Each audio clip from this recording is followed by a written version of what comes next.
അതിൻ്റെ മുകളിലേക്ക് നമ്മളിതാ ഇതുപോലൊരു ഗ്രില്ല് വെച്ച് കൊടുക്കുവാണ്. ഈ ഗ്രില്ലിൽ ഞാൻ ജസ്റ്റ് ഒന്ന് എണ്ണ തൂത്ത് കൊടുത്തിട്ടുണ്ട്.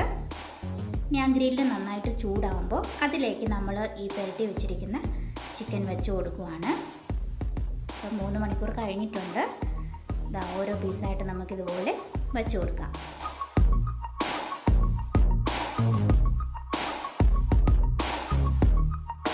നമ്മളിത് വെച്ചിട്ട് നോക്കുമ്പോൾ അറിയാം, ഈ ചിക്കനിലെ നെയ്യെല്ലാം അതിലേക്ക് ഉരുകി ഇറങ്ങി വീഴുന്നത് നമുക്ക് കാണാൻ പറ്റും. നമ്മുടെ ചിക്കൻ്റെ ഒരു വശം വെന്തിട്ടുണ്ട്. അതുപോലെ നമ്മൾ മറിച്ചിട്ട് കൊടുത്ത് മറുവശം കൂടി നമുക്ക് വേവിച്ചെടുക്കാം.